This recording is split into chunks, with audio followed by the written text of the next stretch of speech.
아멘. 이 아침에 함께 보실 말씀은 마태복음 24장 15절에서 28절까지 말씀입니다. 교독하신 후에 28절은 함께 읽도록 하겠습니다. 그러므로 너희가 선지자 다니엘이 말한 바 멸망에 가증한 것이 거룩한 곳에 선 것을 보거든 읽는 자는 깨달을진저. 그때 유대에 있는 자들은 산으로 도망할지어다. 지붕 위에 있는 자는 집 안에 있는 물건을 가지러 내려가지 말며 밭에 있는 자는 겉옷을 거지러 뒤로 돌아키지 말지어다. 그날에는 아이벤 자들과 젖먹이는 자들에게 화가 있으리로다. 너희가 도망하는 일이 겨울에나 안식일에 되지 않도록 기도하라. 이는 그때 큰 환난이 있겠음이라. 창세로부터 지금까지 이런 환난이 없었고 후에도 없으리라. 그 날들을 감하지 아니하면 모든 육체가 구원을 얻지 못할 것이나 그러나 택하신 자들을 위하여 그 날들을 감하시리라. 그때 사람이 너희에게 말하되 보라 그리스도가 여기 있다 혹은 저기 있다 하여도 믿지 말라. 거짓 그리스도들과 거짓 선지자들이 일어나 큰 표적과 기사를 보여 할 수만 있으면 택하신 자들도 미혹하리라. 보라 내가 너희에게 미리 말하였노라. 그러면 사람들이 너희에게 말하되 보라 그리스도가 광야에 있다 하여도 나가지 말고 보라 골방에 있다 하여도 믿지 말라. 번개가 동편에서 나서 서편까지 번쩍임같이 인자의 임함도 그러하리라. 주검이 있는 곳에는 독수리들이 모일 것이니라. 아멘. 뉴욕타임즈에 실린 에세이가 있었습니다. 지난 2008년 금융위기를 예상했었던 한 사람의 글을 읽게 되었습니다. 우리가 거의 매일 듣고 사는 단어이죠. AI부터 신용, 투자, 시장 경제, 빅테크, 데이터, 에너지 생산, 칩 생산, 기술, 대만, 중국, 이제는 이란을 포함한 중동의 상황까지 이제 사람이 만들어낸 인간 재해라고 부를 수도 있겠죠. 거기에 이제는 걷잡을 수 없이 반복되는 자연 재해까지 이 복합적인 리스크들이 이미 거미줄같이 엮여 있는 이 경제 시스템에 이 하나에 된 경제 시스템에 이제 여러 다른 파장들을 일으킬 때 더 이상 막을 방법이 없다. 요점은 큰일 났다는 말입니다. 사실 몇 년째 듣고 살아오는 이야기죠. 올해는 큰일이 일어날 것입니다. 근데 매년 이런 말에 무감각해지는 이유가 있다면 그 큰일이 안 일어나서가 아니라 돌아보니 큰일이 없었던 해가 없어서가 아닐까라는 생각도 듭니다. 사회가 안정적인 것을 떠나 이제는 붕괴 직전의 현상들을 보이기도 합니다.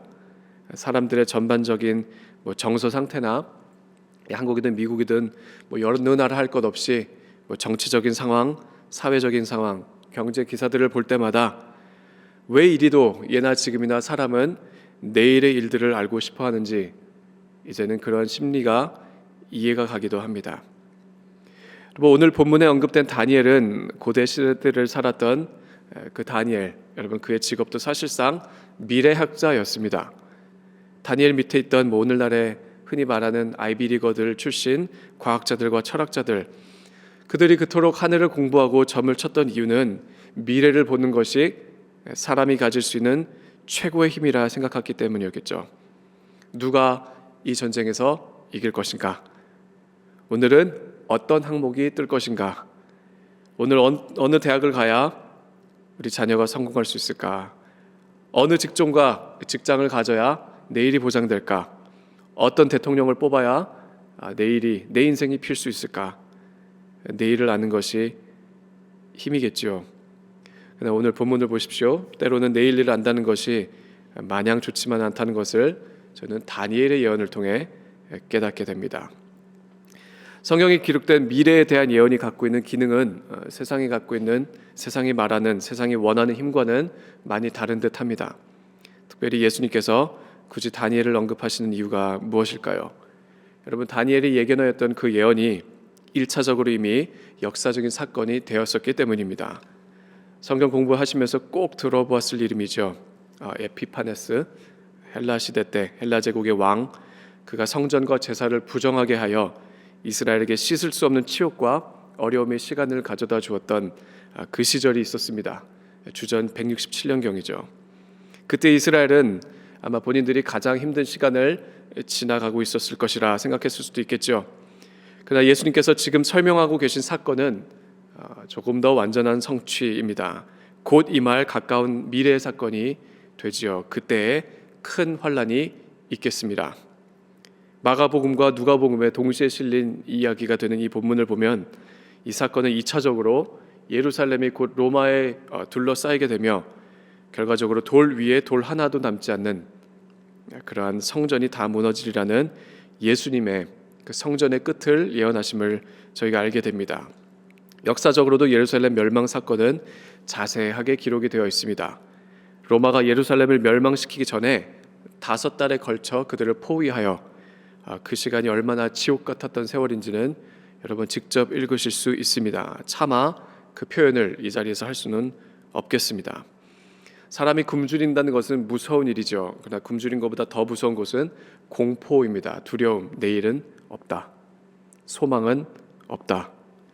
영혼과 육신이 피폐하게 메말라 갈 때 사람은 윤리와 상식을 뛰어넘는 그런 파괴하는 행동들을 하게 되어 있고 그러한 역사적인 사건들이 역사가들의 손에 의해 기록되어 있습니다. 여러분, 그리고 그때에는 분명히 예루살렘 가운데 거짓 메시아들이 일어났을 것입니다. 보라, 그리스도가 여기 있다 혹은 저기 있다 해도 믿지 말라. 거짓 그리스도들과 거짓 선지자들이 일어나 큰 표적과 기사를 보여 할 수만 있으면 택하신 자들도 미혹하리라. 하나님께서 이 시간을 길게 하셨다면 이스라엘은 멸망을 당했겠지요. 그러나 마지막에 하시는 예수님의 말씀을 보면 이 본문이 단순히 과거에 일어났던 이 두 사건에 국한되지 않은 것을 또한 저희는 보게 됩니다. 번개가 동편에서 나서 서편까지 번쩍임같이 인자의 임함도 그러하리라. 여러분, 새 복음서에서 언급되는 임자의 임함은 그리스도의 재림을 분명히 가리키고 있습니다. 이때 일어난 현상들은 초자연적이며 역사에 그 누구도 목격한 적이 없었던 차원의 일들을 기록하고 있고 예수님께서 직접 말씀하고 계십니다. 그래서 이는 보편적인 레슨이 되기도 합니다.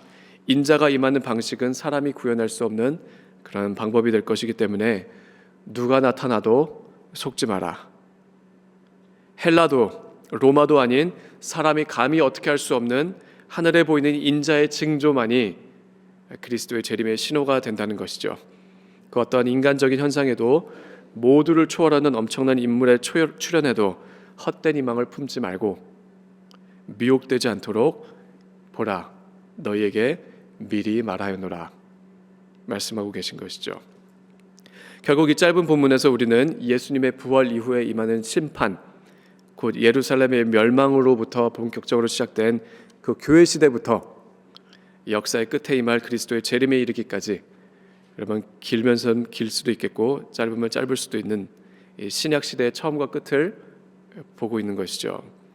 그리고 여러분, 성경은 이 기간을 바로 마지막 때라고 부릅니다. 말세. 그래서 읽는 자는 깨달을진저가 필요한 것이죠. 여러분, 말세를 살아가고 있는 여러분과 저에게 내일을 안다는 것은 어떠한 힘일까요? 단순히 무언가를 예측할 수 있는 것이 그리스도인의 힘일까요? 전반적으로 교회 안을 보면 말세에 관한, 마지막 때에 관한 의견이나 태도가 주로 두 가지 진영으로 나뉘게 되는 것을 저는 봅니다. 한쪽에서는 이 세상의 타락은 이미 손을 쓸 수 없는 영역이기에 지경이 됐기 때문에 빨리 그리스도께서 오셔서 이 세상을 새롭게 하셔야 됩니다. 이미 갈 때까지 간 세상을 회복할 수 있는 것은 주님의 재림뿐밖에 뿐이기에 더 이상 쓸데없는 일에 힘을 쓸 때가 아닙니다. 때가 악하니 시간을 아껴야 된다는 말을 강조합니다. 그래서 개인의 거룩과 경건이 강조될 수 있지만 자칫 잘못하면 무책임한 기독교로 전락되는 그런 오해를 받기도 하는 모습을 보기도 합니다.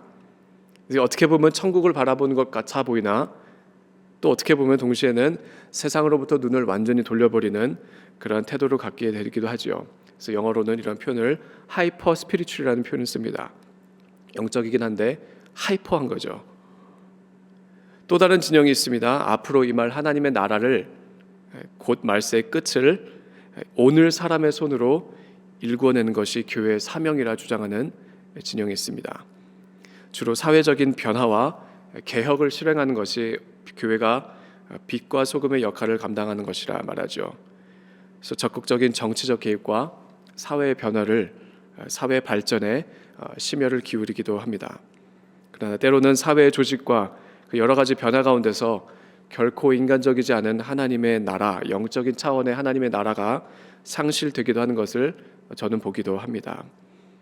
여러분, 저 개인적으로는 이 둘은 상반되는 것이 아니라고 생각을 합니다.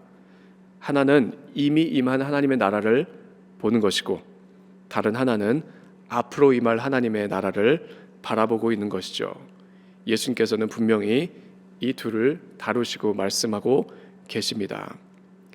다만 말세에 임하는 그리스도인에게 가장 중요한 것이 과연 하나님의 나라가 지금 임하였는가 아니면 앞으로 임할 것인가에 관한 부분이 아니라는 생각도 조금 듭니다.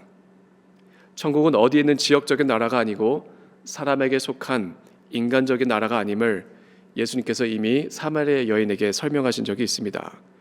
영과 진리로 예배할 때가 온다. 영과 진리의 예배가 한 군데서 접목이 되지요. 그것은 바로 그리스도, 예수 그리스도 자신 안에서 이루어지는 역사임을 설명하셨던 것이죠. 그래서 천국은 특정한 지역도 아니고 어떠한 특정한 때도 아니며 어떠한 사람의 방법도 아닌 오직 예수 그리스도의 인격과 임재와 통치 가운데 가시적으로 나타나는 것임을 예수님께서는 이미 우리에게 가르쳐 주셨습니다. 같은 이야기를 다루는 누가는 이렇게 기록하고 있습니다. 누가복음 17장에 있는 말씀입니다. 바리새인들이 하나님의 나라가 어느 때에 임하니까 묻거늘 예수께서 대답하여 이르시되 하나님의 나라는 볼 수 있게 임하는 것이 아니요 또 여기 있다 저기 있다고도 못하리니 하나님의 나라는 너희 안에 있느니라. 유독 요즘 주일마다 듣고 있는 야고보서 말씀이 저는 많이 생각이 났습니다. 왜 우리가 경건에 관하여 들어야 됩니까? 왜 말과 행실에 대해서 굳이 신경 쓰고 살아야 됩니까? 왜 차별하지 않아야 됩니까? 단순히 착한 사람으로 살기 위해서 저희가 이러한 말씀을 들어야 할까요? 아니지요. 우리의 마음과 입술과 행실과 삶을 다스리는 예수 그리스도께서 그분의 인격과 말씀과 통치로 우리 가운데 임하신 것이 하나님의 나라이기 때문입니다. 요즘 이 사회는 매일 더 강한 자극을 원합니다.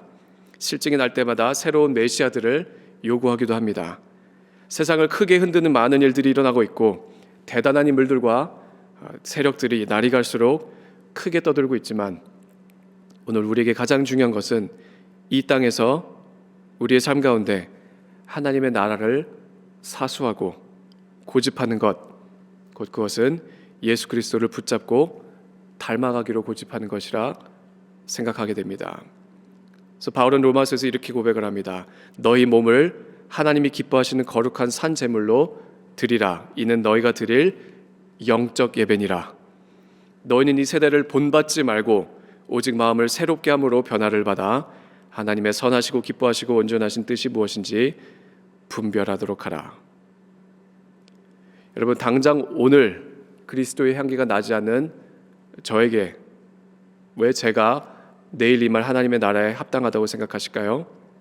참된 종교는 거룩의 열매는 생각과 말과 행실에서 나타나게 되어 있습니다.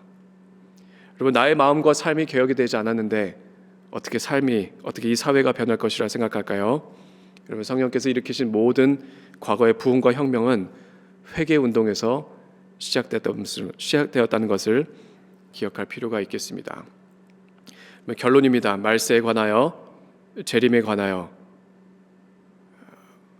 어떤 신학자의 기록한 한 문장을 읽게 되었습니다. 그리고 저는 이 한 문장이 저의 마음에 새겨지게 된 것을 오늘도 발견하게 됩니다.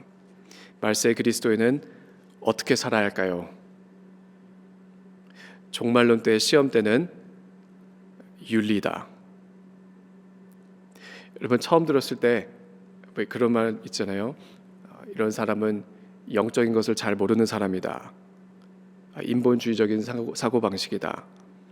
뭔가 종말과 재림하면 초자연적이거나 영광스럽거나 뭔가 좀 드라마틱해야 되는데 윤리라니, 성경을 잘 모르거나 영적인 것을 잘 모르는 사람이 하는 말이라 생각할 수도 있겠지만 여러분, 이것이 말세에는 도덕적으로 착하게 살아라는 것이 아니라는 것임을 깨닫게 해주는 구절이 베드로 후서에 있습니다. 이 몇 구절을 제가 읽고 기도하도록 하겠습니다. 베드로후서 3장 말씀입니다. 너희가 어떠한 사람이 되어야 마땅하냐? 거룩한 행실과 경건함으로 하나님의 날이 임하기를 바라보고 간절히 사모하라.